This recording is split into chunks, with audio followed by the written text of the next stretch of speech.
All right, well, good morning, everyone, and everybody that's joining us virtually. We're so happy to have you. This is our latest Bender U, spotting, our safety isn't just physical, spotting mental illness in construction. Some housekeeping notes for today. For those of you that are joining us virtually, you will remain muted throughout today's session, and we will, however, have a dedicated Q&A time at the end of today's class. So please utilize the Q&A section in the GoToWebinar control panel to send in your questions, and we'll be covering those at the end with Mike. And then, of course, for our guests here in person, welcome. We'll also be doing Q&A at the end, so that will also be open to you, of course. But we have a fantastic speaker who's going to be sharing with us today, but I will have Edward Johnson have the honor of introducing him. Edward.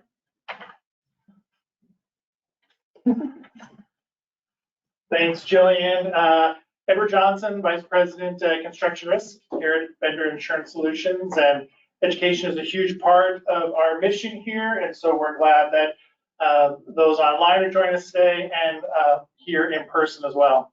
A little bit about our speaker today, Mike Pugh, Safety Manager with Coffee Building Group. Mike spent most of his adult life in the construction industry.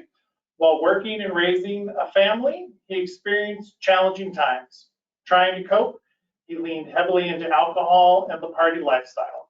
Eventually, he realized he had a problem and tried to get help while not letting anyone know. This lifestyle soon caught up to him, and Mike found himself unemployable in 1998. Hitting rock bottom, Mike decided it was time. He found recovery in 1999 and has been helping people in and out of the construction industry and recovery programs find help and restore their lives just as he did. Mike found many valuable tools along the way to not only stop the brutal substance abuse and mental illness issues, but also to change from the inside out. He is now a valuable member in the construction industry and has a thriving relationship with his friends and family. Today, Mike travels to various parts of the world and is an avid ski coach and instructor. Working as a safety manager with Coffee Building Group is a natural fit to use his tools learned in recovery to help his team. And I've had the privilege of getting to know Mike better over these last couple of months in preparation for today's event. And I personally want to thank Mike for having and sharing what I know will be an emotional presentation for him. So we appreciate your time today, Mike. So, Mike Pugh. Thanks, Edward, Jillian. Yeah, today's going to probably be a little different than what a lot of you are used to in an educational format. I was minding my own business at a safety conference in Washington, D.C. last year, and ended up divulging that I was in recovery, and I got picked up by a safety mental health task force where I was able to share my story. They ended up sending a film crew. I got involved with AGC of America, then I was already working with AGC of California in the Mental Health Safety Council. And so this became a thing.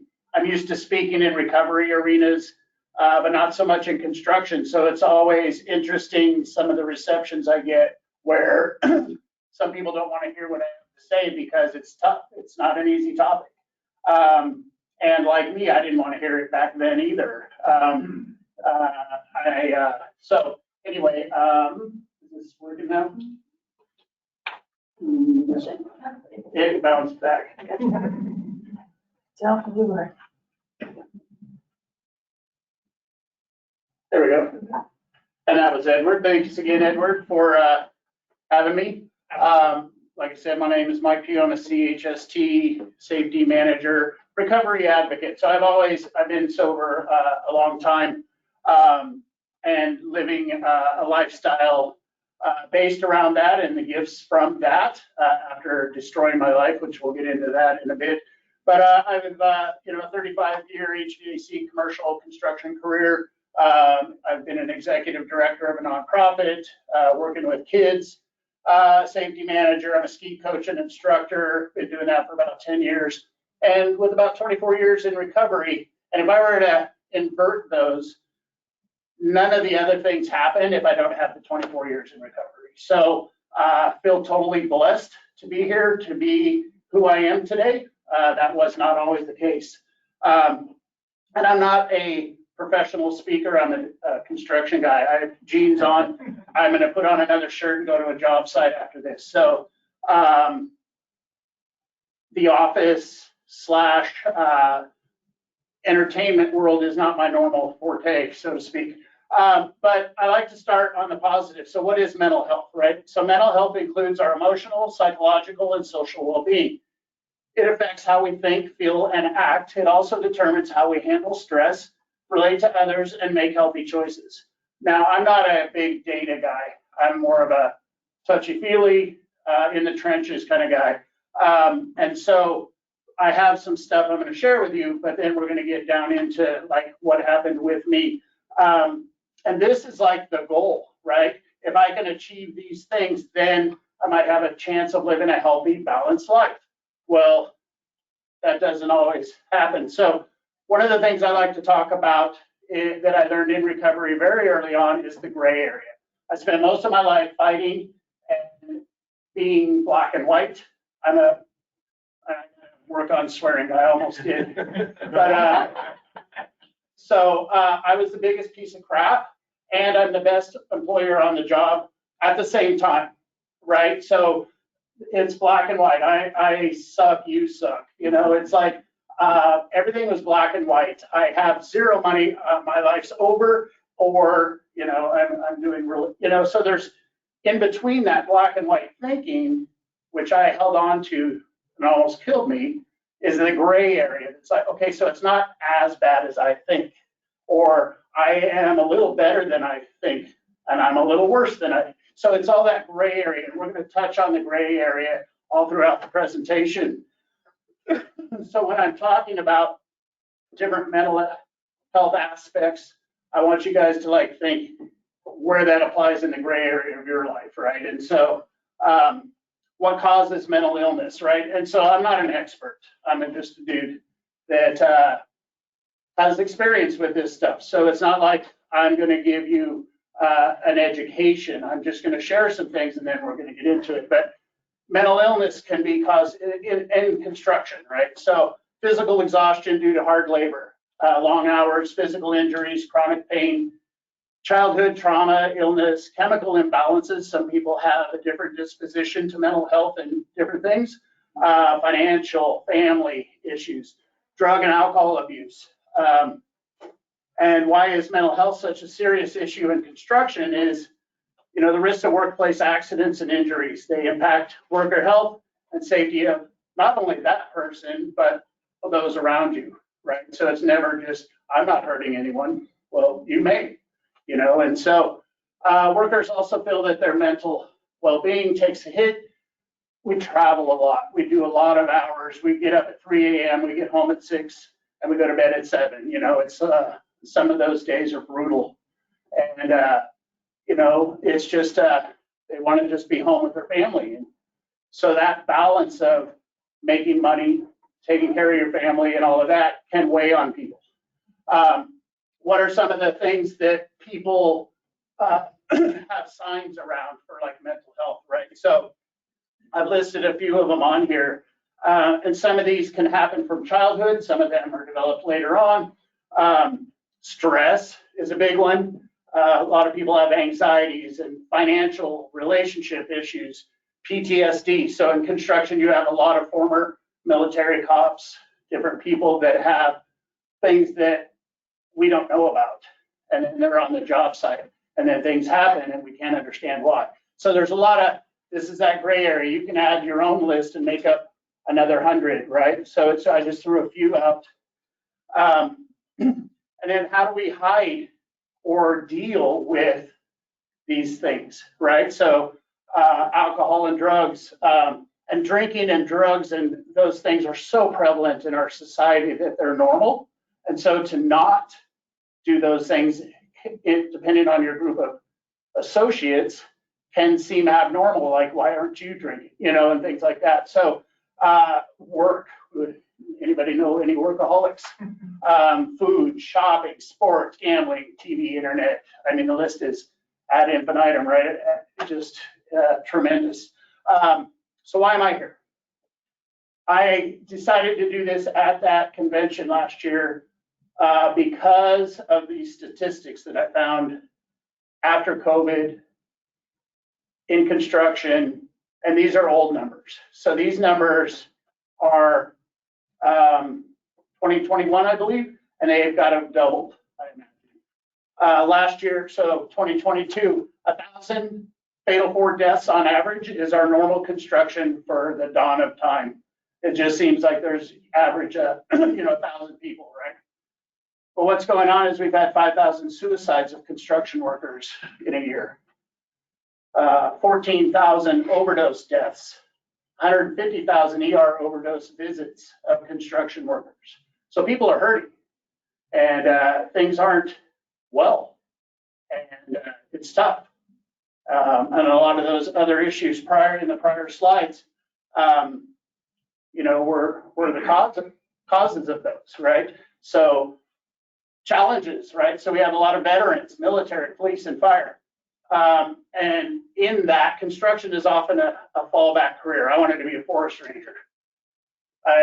By the time, and I tell my story, I was already knee deep in alcoholism by my junior year in high school. And so all of my dreams kind of went away, and I fell into construction because my buddy had a dad that had a shop, and here I am, 40 years later. The old, and here's where I can swear, go home and come back when you get your act together, right? I heard that many times in my career when we had a lot of issues, and I'll get into some of that later, but that's been the standard. This is not, that's personal, this is work, right? So we're not going to talk about that. Go get your act together, right? Seasonal work, layoffs. So people have a limited amount of time to make money for the year. And they are trying to, if I don't show up and I have to go take care of myself and my family, I'm going to get laid off. So I have to be here no matter what shape I'm in, whatever it looks like, right? And that's a personal matter, right? I kind of mentioned that, but it's work and personal. HR doesn't want to deal with it. We don't want to talk about it. And the problem now is they're not coming back. People that are leaving, they're just not coming back. And there's a lot of things that I could get into around that in that gray area, but we'll just leave it at that. They're just not coming back. So we have a huge worker shortage, and we're adding to it by they're leaving because we're not giving them the support that they need. As for me, I grew up in the 60s and 70s. My dad was a fun coach kind of guy that knew everybody and was sarcastic, and we'd be sitting in a restaurant having coffee, and as a teenager, as a kid, and he would tell the waitress, "Doesn't my son look like Alfred E. Newman?" Magazine, remember? So my dad was funny. I wanted to take my fork and stab him in the hand. And so I learned at a very young age to stuff my feelings, I've got it all going on good on the outside. On the inside, screw you, it's like, so from a very young age. And then in the 60s and 70s, I got into drugs and alcohol at a young age. I was 13, 14 years old, family of origin stuff. Spicoli was a role model, Cheech and Chong, different things like that. You don't know until you know. Right. And so I just went with the flow. I'm doing what my friends are doing. We're getting high before school. We're drinking on the weekends. We're drinking every day eventually. And party on, work hard, play hard, all of that. And it was great. I had a blast. I got a DUI in high school. I got another one in Colorado. I was at a trade school. And a guy like me, I'll go and have a blackout episode where I have no clue where I am. I went into a ski resort at noon in the mountains, and it was a 3-2 state, so I could drink at 18. I come to, and I'm in my buddy's Impala on a flat land. It's dark, and he's jumping into the back seat. Well, I'm a victim. I'm also a martyr. I'll save the world. And so I jumped into the driver's side, and I noticed that there's like 5 highway patrol behind us. We're out past Stapleton Airport in Denver. No clue how I just got there in my mind. And so we all went to jail, and it wasn't my fault. It was his fault. I never connected the alcohol so I always had someone to blame. I always had something to blame. And I did that for 36 years, you know. This is more of that gray area. I was just a decent kid. We had good family values. We had morals. We helped people on purpose. And it's the sex, drugs, and rock and roll generation. And so I'm somewhere in the middle. You know, I'm not a real bad guy. I'm not a real good guy, but I'm just anywhere in there on any given day. I want the best for my family. I want a career. I want to be morally adept. I want to be good. And most of the time I achieve that. And then I don't. And so a typical day for me drinking in even construction is we would go to the tailgate. Everybody knows the tailgate. After work, and as an apprentice, I would watch my boss, and he'd have a couple of beers. And he was what we might call a heavy drinker. And he would have a couple of beers and go home and be a good dad. And so I would want to role model that, because since 14, 15 years old, I've had these experiences where I come to in places I don't know where I'm at. I don't know how to control it. I don't know which day that's going to happen. And it's a mess. So I've been trying to control and enjoy my drinking for 10 years at that time. And so I watch him and I'm thinking. And so then while I'm working, I'm like, okay, no tequila, no cocaine. It's 10 in the morning. Everybody else is thinking about kids' soccer games, but I'm obsessing on how to be normal, how to think like my boss, how to do what he's doing, you know? And some days I would go home and I'd be a good dad. I'd read bedtime stories, wash the dishes, be with my kids. And that might go on for 6 months. And then I come home and it's 4 o'clock in the morning. Bank account's empty, laundry spread across the front lawn, and I have no idea how I got home. And I did that over and over for about 23 years of my drinking career, never knowing, but trying to control and fix that environment of me screwing up and having to get back into the big bed and, you know, get out of the doghouse. And I could never understand it, right? And so what it turns out after getting sober is I learned that it's all about my habits, beliefs, and values. And I had good habits as a kid until I started partying. And then I knew, because I didn't die, that they were lying. So I had trust issues, you know, and weed and some of the other drugs, and I did them recreationally, and I recreated a lot, but, you know, I drank all the time. And so even being married, my wife would say, maybe don't drink before the wedding, you know, so we were always trying to figure it out. But my habits changed over a period of time. Then my beliefs changed about who I was and what I believed in. And then those became my values. And it all kind of went out the window at the end. I love this picture. It's got a huge emotional attachment to me. I found it about 15 years ago working with kids. This is how a lot of us in recovery describe walking around every day looking normal on the outside, and this on the inside. I don't know what to do. I can't handle it. And so mental health, I can do all of that sober. I can trying to figure out life, trying to figure out what to do. How do I go to work? How do I pay my bills? How do I have, I don't know. And it's like, right, that angst. Add in a long career of using substances to fix that, and we have a normal construction site, right? So we're not alone. I believed I was alone. In 1997, my family, we were living in Roseville, and we had 3 deaths in a very short period of time.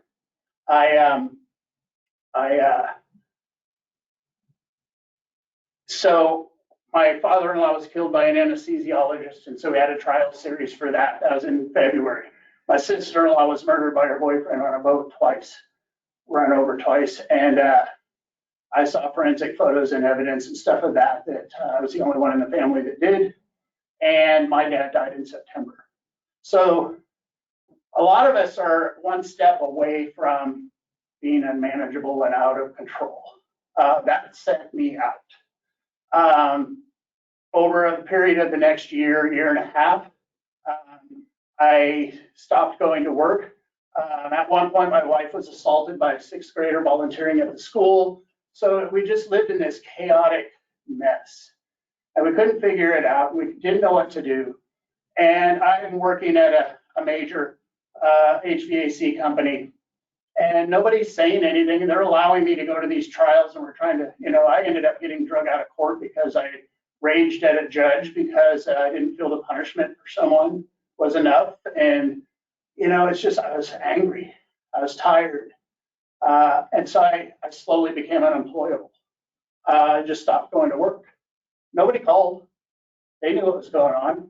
They allowed me, I called and said, hey, I'm coming back, but I never went back.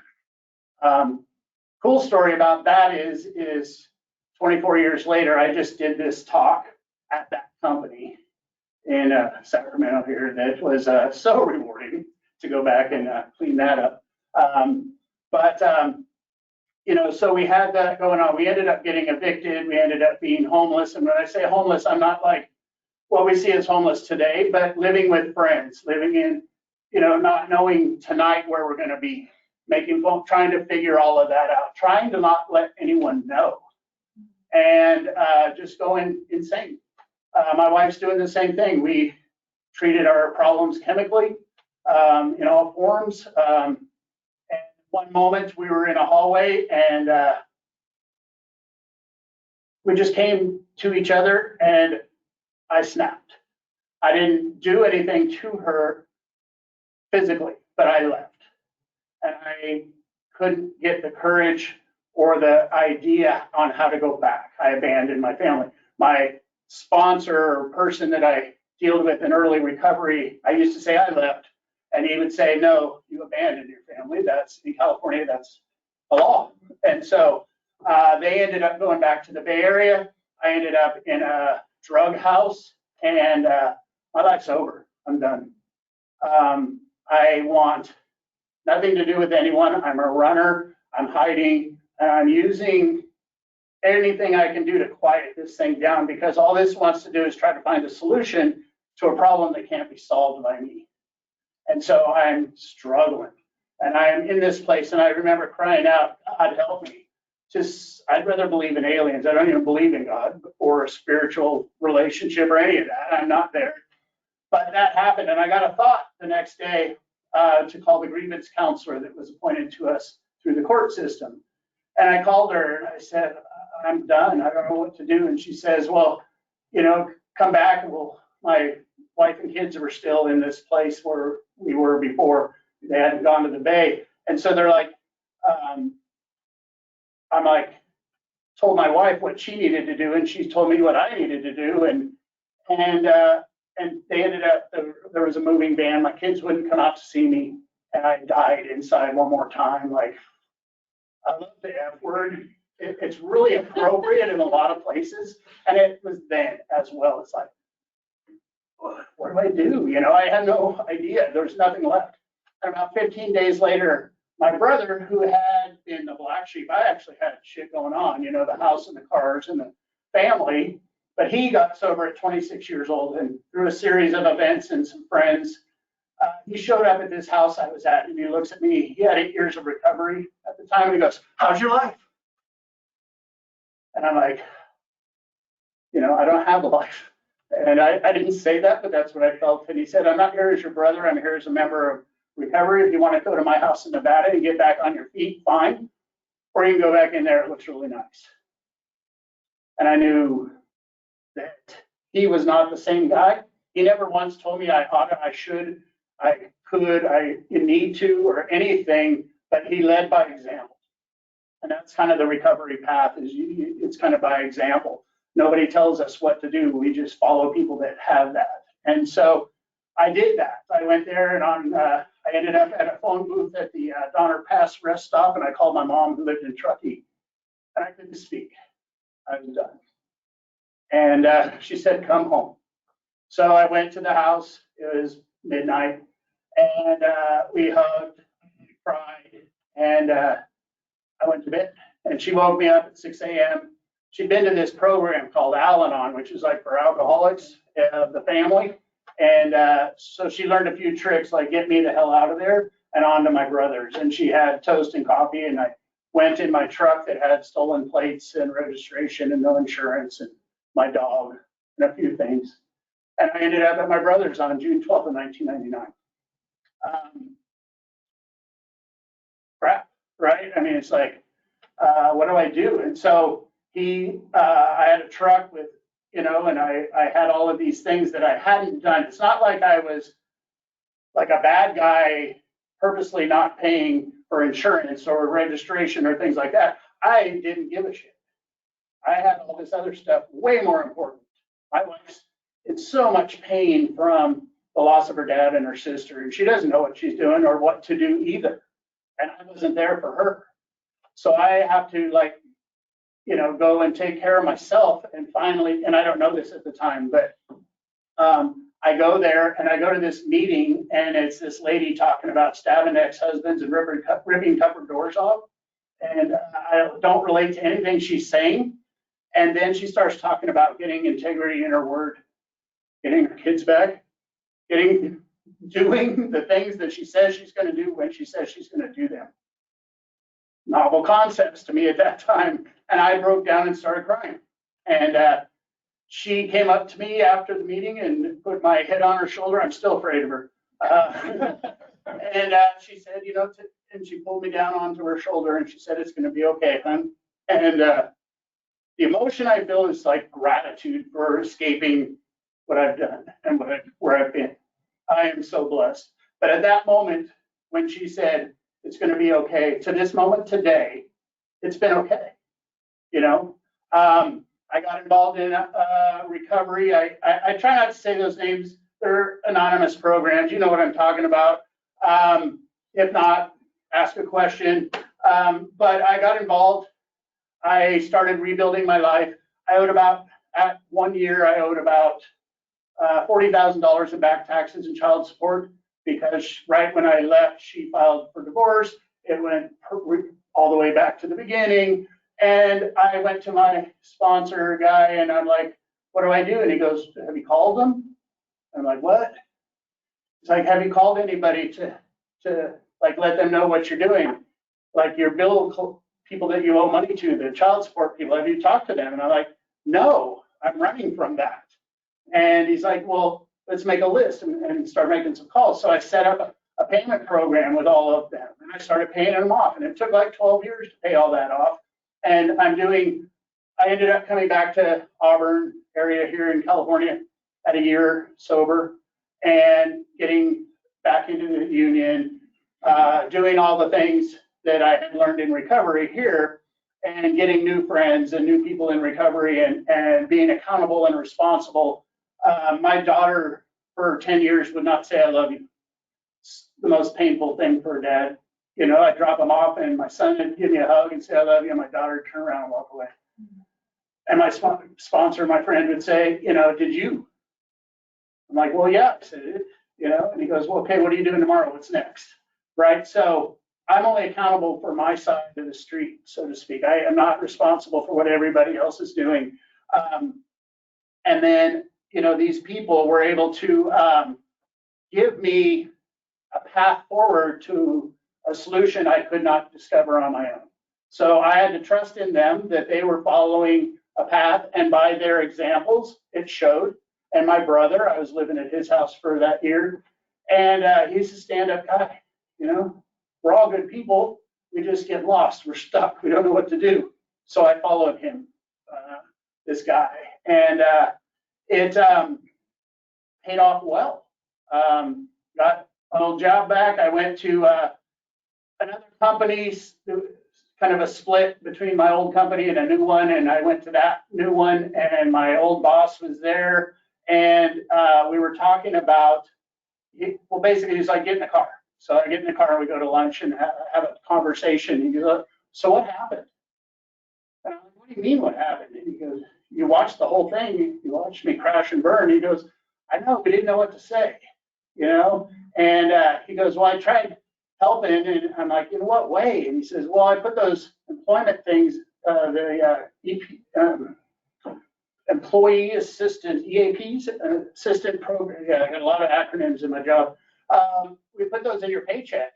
And I'm like, I thought everybody got it. So no one came up to me and said, hey, we need some help. What can we do? Do you have a problem?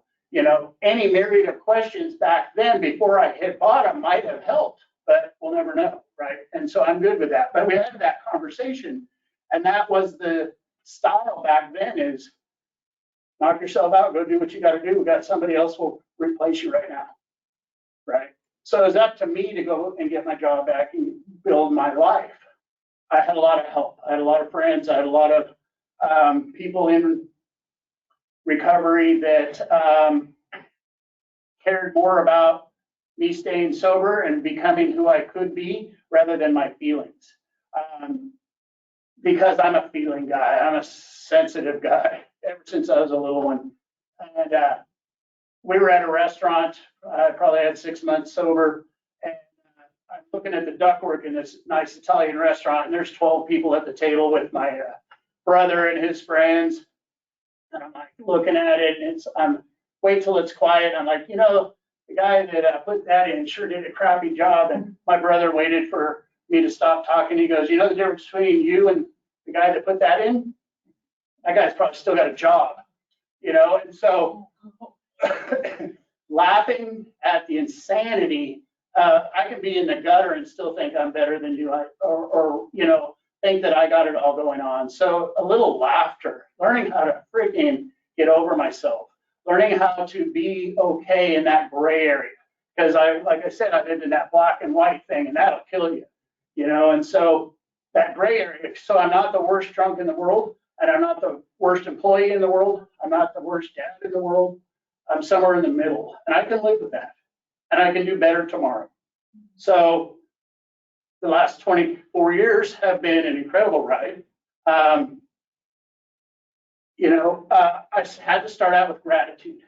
So gratitude is a big part of recovery. It's a big part of my life today. And on the way here, I'm talking with one of my best friends, and we do a 5-item gratitude list to each other. We're grown men, you know, but it like sets up our day to be grateful. Like if I say I'm excited and then I check my pulse, I'm excited. If I say I'm a piece of crap, that's what I believe. So I've had to change everything I think about myself, everything that I do in regards to my mental health on a daily basis, every day for the last 25 years. You know, it's a lot of work. And the value created by that has given me an entire new set of beliefs, habits, values, like I talked about before. I was a victim. It's not my fault. It's yours. I'll tell you why. I know why the space shuttle blew up. I know everything, and it's not my fault. If you would drink like I did, if these things happened to you, maybe not. I had somebody say that to me, you know, maybe not. So learning to be accountable and responsible for my own side, period, has been one of the greatest gifts I've ever. It's since I was a little kid, I wanted that. So following others that had what I wanted. So I don't have to reinvent the wheel. I don't have to figure out how to be sane. I have to learn from other people, and there's plenty of them. They're everywhere. If you need help, I can hook you up with somebody today. I didn't know that. I was so alone at the end, I was dying. And today, that's not the case. I have friends all over the world. I have is so beautiful.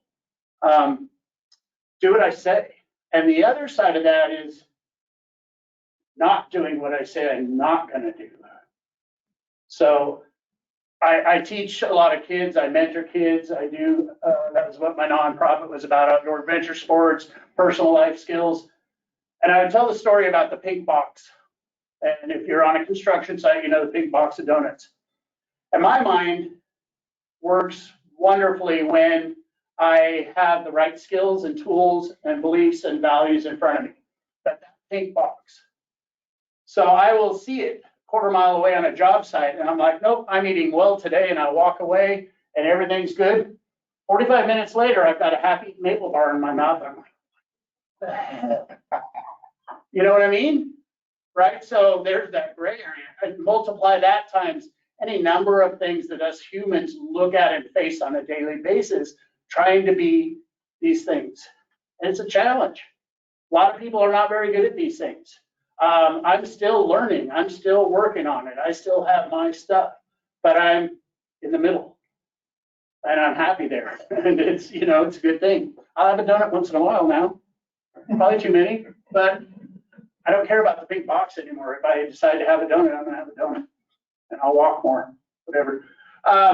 Thinking of others. So this is a tough one for me to share emotionally because it's so freaking amazing. I was given the gift of being able to work with kids, and I became a big brother. Nevada County, Grass Valley. Last year in June, this year in June, I went to the graduation from college of my little brother. His mom,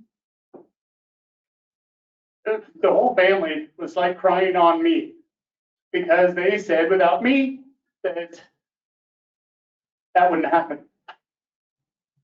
So his best idea at 12 years old when we met was to firebomb the junior high. Violent, angry kids. So I would take him up into the mountains and we would grab as big a boulder as he could hold, throw it in the lake and put a resentment or a fear or something on that boulder and throw it into the water and scream and yell and get rid of all that rage that kid had. And so 10 years later, 11 years later, it's like, I'm blessed. I got the best freaking life, you know? And like I said, it's an emotional deal. I'm not afraid of what you think anymore. I'm proud of who I've become. So other people matter. We need to be reaching out. Like, where do we draw that line in our companies where they're just a person or they're part of our team, right? So we're trying to make this mess that I have shared with you today something that is more normal, because it is. It's way more normal than we think. A lot of people are struggling. Dream big. So since I've punched this ticket of recovery, I've been all over the world. Well, 9 countries, not all over, but you got to go around to get there. I spent some time in Thailand, Vietnam, Myanmar, Bali, 6-7 months. I went to Australia, New Zealand, and it's so cool to be able to do the things that I want to do now, and I can plan them and execute them and have goals and figure out how to do that. And I'm still working on a lot of those things. This is my picture of my son and my dog, probably about 3 or 4 years sober. 2 houses I'm trying to pay for, trying to figure it all out, trying to, be a good dad. And so I was, and it was hard. So I'm not going to sugarcoat any of this. If you're struggling out there, it's hard. We know. And then, I kind of got my slides a little jinked up here, but that's okay. These guys up in the upper right-hand corner are part of my team. I can call any one of them right now, and they go to hell with me, walk through anything. And reaching out and asking for help has become the most vital thing I do in my life. I call, when I used to take a big swig of tequila and you get that sense of ease that comes when you do that. I get that now by calling a friend and saying, hey, I was thinking of doing this. We have a big laugh, and I hang up the phone, and I get the release and the respect of myself and my friends by having a different outlook on life and a different way of living that I had no clue existed. So, you know, in traveling, I got to go to New Zealand and do some heli skiing. I've been a skier my whole life, and it's that cliff right there on the right-hand side of the ski picture on the bottom is about a 1,000-foot drop, and a helicopter dropped us off on that cornice right there. I've been dreaming about that since I was a kid. Went to Thailand, hung out with elephants all day, multiple times, fed tigers, you know, just love being in the moment, being here, right now. And then my shredder teams, taking a kid and progressing them up to where they can stand in front of that sun. And, you know, it's like, how did I get so lucky to be here, right? I'll take it. If not me, who, right? So I've owned that. I'm here. I'm going to kick some ass. I'm having a blast. And probably the greatest thing, you know, these are my kids. This is probably 10 or 12 years sober. We've healed a lot. I'm going to see them in November. They both live in Albuquerque now. And that's the greatest gift I could have ever imagined having. They call me for financial advice. It's weird. They call me with opinions that we can share and talk about things together. I'm there. My daughter knows that her mom has been taken care of for the last 25 years, and I've done everything and gone to her and said, is there anything else? My daughter feels safe now. She didn't for a long time. How do I do that, right? I know how to screw shit up. Well, I got one out. So where's the help? What can we do? Are we as a companies, are we availing our people that aren't coming back with information that they can use to find this help, right? So there's all kinds of recovery programs. There's like 200 of them. Donuts Anonymous, Alcoholics Anonymous, you know, there's church recovery groups, suicide hotlines, EAPs. Does your EAP have dust on it? Have you talked to your people about your EAP and the availability? We're a union company, so we have union stuff, but we've made sure that they know about their union stuff as well. So Al-Anon is for families. There's health insurance, inpatient, outpatient programs. We all have insurance. I had some of those forensic photos and some stuff from my childhood that I couldn't deal with. So I sought out some help. I did some EMDR. There's a thing called Sedona methods, which helps you like get rid of trapped emotion and crap that you don't want to carry around anymore. I'm free. It's amazing. So the 998 or 988 number is up and running. It used to be 1717, something like that. I forget what it was. But now it's a national hotline. Companies are making these to give to their guys on job sites. They're little chips. This one comes from Nika. Got it at an event. Hard hat stickers. This one's from Otto. Mental health awareness. So you have a talk, you give everybody a sticker, it goes on their head. This is the 988, same as that. There's friends that I have that are in AGC of Washington that got a porta potty company to put a similar sticker to this inside every porta potty. If you've been on a construction site and you've been in a porta potty, you know what they look like. They're a mess. There's graffiti everywhere. I won't go into it. I'm not going to show a picture. But in every single one of those that was reported back, nobody wrote on the sticker. Everybody knows. So it's important, right? So, you know, it's, so I went to a personal development event at about 3 or 4 years sober and learned a lot of things about mental health and how to set goals and do all these things. And at the end, they did this story, and the person that sent me to the seminar was there. And it's the starfish story. You may have heard it, maybe not. It gets me every time. It's a little boy. walking along the beach, sees thousands of starfish on the beach. He picks one up, he throws it back in the water. Picks up another one, throws it back in the water. This old man on the bank is watching him.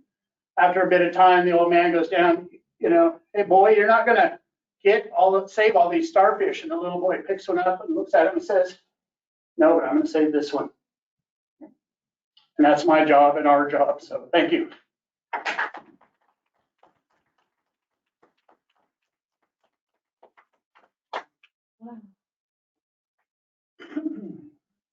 Got me emotional too. Dang it. Well, I just want to thank you again for coming out and being so vulnerable and sharing with us. I think that this topic really resonates with us, especially on this month, which is Suicide Prevention Month, right? So I want to open it up to questions, and for our team that's joining us remotely, please go ahead and send those in via the Q&A section. But any questions? It does seem like awareness has been pretty hot for the last 5 odd years. And so obviously anything like this can start with awareness. Do you see the industry really stepping up and being more proactive? As you said, everyone ignored it. There's a person with a hammer right outside the door. They'll take your place. How do you feel it is? How do you feel? Yeah, that's a great question, and it's feeling good. So we're working on some of the biggest jobs in the area. I've been on big jobs my whole life, like hundreds of people. And I don't want to name contractors, but there's a lot of great contractors doing a lot of great work. So they're doing stand downs, they're doing tailgate topics. And what we've seen and some of the feedback has been nobody's going to raise their hand at that stand down. But at their gang box, guys are talking. Hey, dude, you good? Asking those questions that were never asked of me. How you doing? Need anything? So it's having an effect. I don't have any statistics to back that up. I'm not a statistics guy. I'm not going to go there. My guys on our jobs know to come to me, and they have, quietly and anonymously. So one of the things that people are talking about doing is creating people on job sites like an old shop steward, but more of a mental health, someone that knows and can be quiet and just have that information available to share. Probably not your foreman, but someone else on that job. Contractors are making it job wide, job specific. They're putting stuff on boards. They're putting it in toilets. Like I said, the information's getting out there. The problem is, like me, I'm not going to listen to a damn thing you got to say till I need it. So we still have that. It's tough. It's not a happy, great topic to be talking about on a job site, but I've had several moments on job sites with guys knowing. So AGC did a video on me. It's on AGC of America. I think it's in the links and stuff. So we shared that company wide. A lot of other companies, and I think it's up to like 5,000 views now. And they're like, holy crap, dude. Because without me saying something, no one knows. They think I've got it all going on. Wait till we talk. And so they'd come up and shared some of their story. So it's built trust. So having these conversations is nothing more than allowing that person that may be struggling to maybe trust and see that we care and that it's can be done at the place of employment rather than going home and never coming back. So great question. Any online? Yes, we do. Well, first we have a comment. I commend your courage and dedication, even more sharing your story and encouraging our communities to be supporters and resources. Thank you for your voice in the construction industry. So that was from one of our listeners. But we do have some questions. What suggestions do you have for family members that can be supportive and continue to support, to be supportive during their loved ones' mental illness struggles?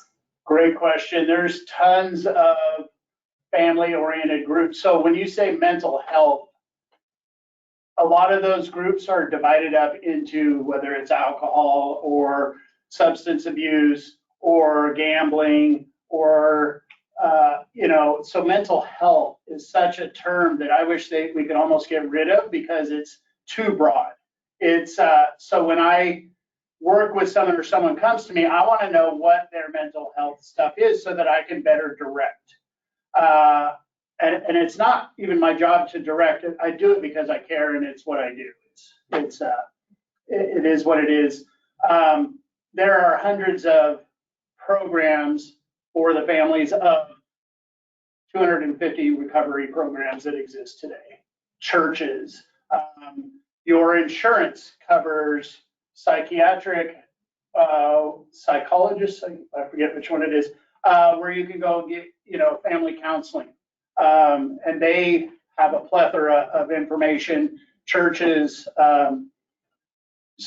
there's so much information out there. It's important to make sure that we find the one that works and the people that relate to our specific task, if that makes sense. Yeah, and she followed up saying depression is the mental illness. Right. So the goal of the Western medical, and I may get in trouble here, is to put a Band-Aid on the problem. So we're not getting a lot of solution. We're getting a lot of adding to the problem. So we have a kid that is excitable, or we lock him in a classroom. This is my personal opinion. Am I allowed one of those? And then they're labeled ADHD, whatever those are. And then with that comes a whole new drug addiction. It's a big problem. So I know depression can be chemical, it can be experiential, it can be lack of information, like it can be the black and white, right? I'm depressed because I don't see a way out.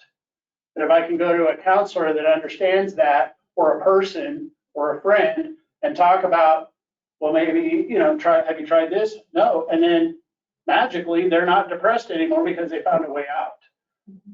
The goal of our society is to medicate, and that's a problem. Yeah. So I do have another question. I'll take from the group. How do you work through supporting an employee dealing with mental health struggles and obviously impacting their job performance? How do you manage the expectations of their work deliverables, but at the same time understand their struggles? Fire them. No, I say that with some truth, right? There's some people that don't want, can't get, can't hear, and are not going to change. And termination is a viable solution. You're a company, you're running a business. They're providing a service for pay. So that's where the old school and the new school, we're trying to change that dynamic to where how much help do we give them? Is how much time am I going to spend on this employee? Is that employee worth saving? And how much money am I going to spend on that employee? It's a money game, right? It can be. And so a lot of companies still aren't going to pay that bill. They're not going to deal with that. They're going to let them go now. And who are they going to get to replace them? So that's where we are in the last 4 or 5 years, is we're running out of people that can do what we do. So we better take care of them, right? And so what can we do is sit down heart to heart, lay it all out. Had someone done that with me, who knows what could have happened. I'm not one to look back and regret, but could have been different. But that didn't happen with me. So that's the challenge, is coming up with that solution on what length do we go to save someone in our company that's a valuable person when they're not going through that, and make it worthwhile without adding to our risk. So not an easy topic. The other item I have from here is a comment. Are there any questions from, oh yes? I was just wondering, so it must be, you're a fantastic resource within your company, and you're at job sites a lot, I would imagine. What does it look like from a peer-to-peer standpoint of being able to provide some sort of help or information, or does that come through like the AGC? No, actually, So these coins and stuff, we haven't as a company made these yet or done the stickers yet. We're a small company. I'm out there, so I'm like everybody knows. But on other companies, so some of these chips can be attached to with a QR, or they put a QR code on a fence walking into the job, and they're starting to design things around the right question of acknowledging someone privately for their pain and suffering and their confusion and duress from whatever they're suffering from. So they can take that QR code and click onto it, take it home, or in the blue room or wherever they're going to go, and they can look up those resources and stuff. So AGC of Missouri is doing a huge download of material for that. AGC of Washington, AGC of California is getting involved. QR codes, and then this, like if I am a safety guy or a foreman or just a guy on the job, and I'm walking up to somebody and they're down, because I've gotten to know them, I know they're down. They might be a peer, right? I can like, hey, have you seen this? And then just set it on their card to, get some help. No conversation of you're a piece of crap, get your act together. It's just like, hey, have you seen this information? And so they can go on their phone and do it at home or whatever. So there's lots of different things we're trying. If that answers your question. But the peer-to-peer to me is where, like, we've got families working for us, multi-generations of framers and drywallers. And the dad told me the story of his sons who both work with us too. And so the dad told me a story about his problems early on. Then the kids have told me their problems, and then I'm talking to their kids, right? And so they all know who I am and what I do. And they are mentoring other people on the jobs. So it's big. So, did you? Anyone else? Just one last comment. I just wanted to say thank you, Mike, for sharing your personal story and beautiful testimony. That was very inspiring. A very important subject that's now getting more attention. God bless you. Thank you. Well, thank you again, Mike. And we do have one last vendor you planned for next month in October. It's Weathering the Hard Market, the Captive Insurance Difference. It's going to be a webinar only because we have presenters that are going to be in other states, but it's going to be a very timely subject for us to be discussing just because the hard market has been pretty insane. So go ahead and scan the QR code if you are interested in joining us. We'd love to have you there. But yes, I just want to say thank you again. And this is really special. I've never been part of a vendor you quite like it. So thank you. So thank you everyone for joining us.